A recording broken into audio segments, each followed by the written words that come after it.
Price lord. ದೇವರ ಅತಿ ಪರಿಶುದ್ಧ ನಾಮಕ್ಕೆ ಸ್ತೋತ್ರವಾಗಲಿ. ಮತ್ತೊಂದು ದಿನವನ್ನು ಕಾಣುವಂತೆ ದೇವರು ನಮಗೆ ಕೃಪೆ ಮಾಡಿದ್ದಕ್ಕಾಗಿ ಸ್ತೋತ್ರ. ಆತನು ಮಾಡಿದ ಎಲ್ಲ ಉಪಕಾರಗಳಿಗಾಗಿ ದೇವರಿಗೆ ಸ್ತೋತ್ರವನ್ನು, ಮಹಿಮೆಯನ್ನು ಸಲ್ಲಿಸ್ತಾ ಇದ್ದೇನೆ. ಇಂದಿನ ವೇದ ಅಧ್ಯಯನಕ್ಕಾಗಿ ಒಂದು ವಾಕ್ಯವನ್ನು ಓದಿಕೊಳ್ಳೋಣ. ಯೆಶಾಯನು ಬರೆದ ಪ್ರವಾದನೆ ಗ್ರಂಥ 10ನೇ ಅಧ್ಯಾಯ 27ನೇ ವಾಕ್ಯದ ಕೊನೆಯ ಭಾಗ. ನೀವು ಪುಷ್ಟರಾದ ಕಾರಣ ನೊಗವು ಮುರಿದು ಹೋಗುವುದು.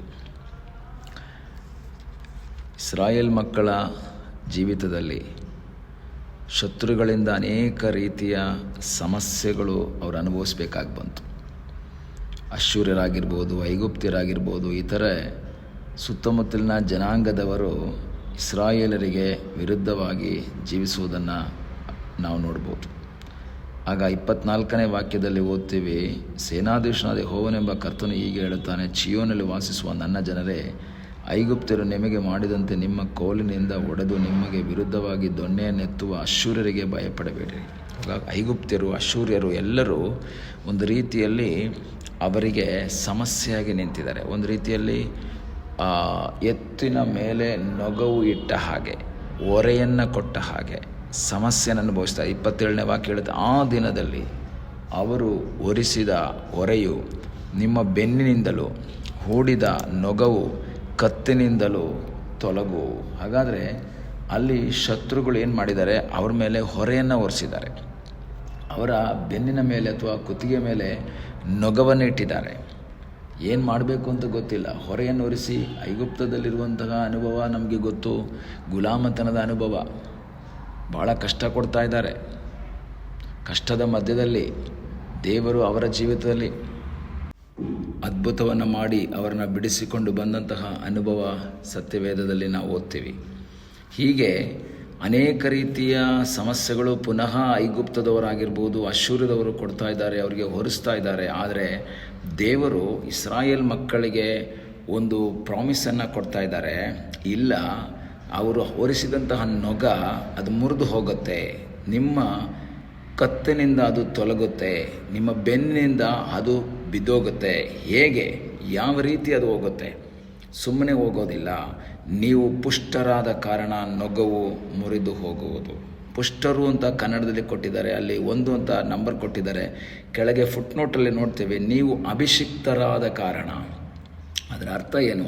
ನೀವು ಅಭಿಷೇಕ ಹೊಂದಿದಂತಹ ಜನ, ನೀವು ಆರಿಸಲ್ಪಟ್ಟಂತಹ ಜನ, ನೀವು ದೇವರಿಂದ ಪ್ರತ್ಯೇಕವಾಗಿ ಕರೆಯಲ್ಪಟ್ಟ ಜನವಾಗಿರೋದರಿಂದ ನಿಮ್ಮ ಮೇಲೆ ಶತ್ರುಗಳು ಎಷ್ಟೇ ದೊಡ್ಡ ಹೊರೆಯನ್ನು ಹೊರಿಸಿದರೂ, ಎಷ್ಟೇ ದೊಡ್ಡ ನೊಗವನ್ನು ಇಟ್ಟರೂ ಸಹ ಅದು ಮುರಿದು ಹೋಗುತ್ತೆ.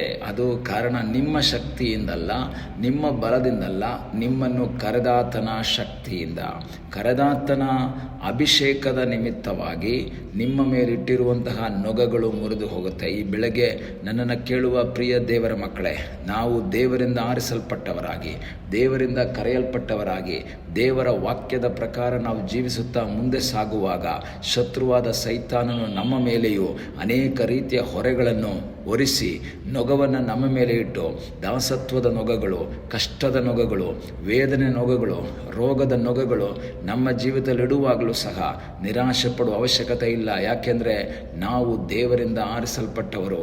ಒಂದು ಕಾಲದಲ್ಲಿ ಅಂಧಕಾರದಲ್ಲಿದ್ದ, ಕತ್ತಲೆಯಲ್ಲಿದ್ದಂತಹ ನಮ್ಮನ್ನು ಅದ್ಭುತ ಪ್ರಕಾಶಕ್ಕೆ ಕರೆದು ಬೇರ್ಪಡಿಸಿದಂತಹ ಸರ್ವಶಕ್ತನಾದ ದೇವರ ಸಾನ್ನಿಧ್ಯ ನಮ್ಮ ಸಂಗಡ ಇರುವಾಗ ಆತನು ಅದರಿಂದ ನಮಗೆ ಬಿಡುಗಡೆ ಕೊಡುವುದಕ್ಕೆ ಶಕ್ತನಾಗಿದ್ದಾನೆ. ಒಂದು ವೇಳೆ ನಿನ್ನ ಜೀವಿತದ ವೇದನೆ, ಅದು ಎಂಥ ವೇದನೆ ಆಗಿರ್ಬೋದು, ಅದು ದೊಡ್ಡದಾಗಿರ್ಬೋದು, ಸಣ್ಣದಾಗಿರ್ಬೋದು, ಸಮಸ್ಯೆಗಳು ದೊಡ್ಡದಾಗಿರ್ಬೋದು, ಸಣ್ಣದಾಗಿರ್ಬೋದು, ನಿನ್ನ ರೋಗ ಸಣ್ಣದಾಗಿರ್ಬೋದು, ದೊಡ್ಡದಾಗಿರ್ಬೋದು, ಯಾವುದಾದ್ರೂ ನಿರಾಶೆ ಪಡಬೇಡ. ದೇವರ ಮುಖವನ್ನು ನೋಡು. ಆತನು ನಿನ್ನನ್ನು ಕರೆದಿದ್ರೆ, ಆತನು ನಿನ್ನನ್ನು ಬೇರ್ಪಡಿಸಿದ್ರೆ, ಆತನ ವಾಕ್ಯದ ಪ್ರಕಾರ ನೀನು ಜೀವಿಸ್ತಾ ಇದ್ರೆ, ಇಂದಲ್ಲ ನಾಳೆ ಶತ್ರು ಹಾಕಿದಂಥ ನೊಗವು ಮುರಿಯಲ್ಪಡ್ತದೆ. ಅದು ಇಲ್ಲದೆ ಹೋಗ್ತದೆ. ಕಾರಣ ನೀನು ಅಭಿಷಿಕ್ತನು, ನೀನು ಪುಷ್ಟನು. ಆತ್ಮದ ಪುಷ್ಟಿ, ಆಹಾರದ ಪುಷ್ಟಿಯಲ್ಲ. ಈ ಲೋಕದ ಆಹಾರವನ್ನು ತಿಂದು ಶರೀರದ ಪುಷ್ಟಿಯನ್ನು ಅಲ್ಲ ಅಲ್ಲಿ ನೋಡ್ತಾ ಇರೋದು, ಆತ್ಮದಲ್ಲಿ ಒಂದು ಪುಷ್ಟಿ. ಪೌಲನು ಹೇಳ್ತಾನೆ, ನಾನು ಆತ್ಮದಲ್ಲಿ ದಿನೇ ದಿನೇ ಬಲವಾಗ್ತಾ ಇದ್ದೀನಿ, ನಾನು ಶಕ್ತಿ ಉಳ್ಳವನಾಗ್ತಾ ಇದ್ದೇನೆ. ಶರೀರ ಕುಂದಿ ಹೋಗ್ತಾ ಇದೆ, ಶರೀರ ಬಲಹೀನವಾಗ್ತಾ ಇದೆ, ಆದರೆ ಆತ್ಮದಲ್ಲಿ ನಾನು ಬಲಶಾಲಿಯಾಗಿ ನಿಂತಿದ್ದೇನೆ. ಈ ಒಂದು ಬೆಳಗ್ಗೆ ಕರ್ತನ ಸನ್ನಿಧಾನದಲ್ಲಿ ಬಲಹೀನ ಮನಸ್ಸಿನೊಂದಿಗೆ ಕೇಳುವಂತಹ ದೇವರ ಮಗುವೆ, ನೀನು ಆತ್ಮದಲ್ಲಿ ಬಲಗೊಳ್ಳು, ನೀನು ಪುಷ್ಟನಾಗಿ ನಿಲ್ಲು.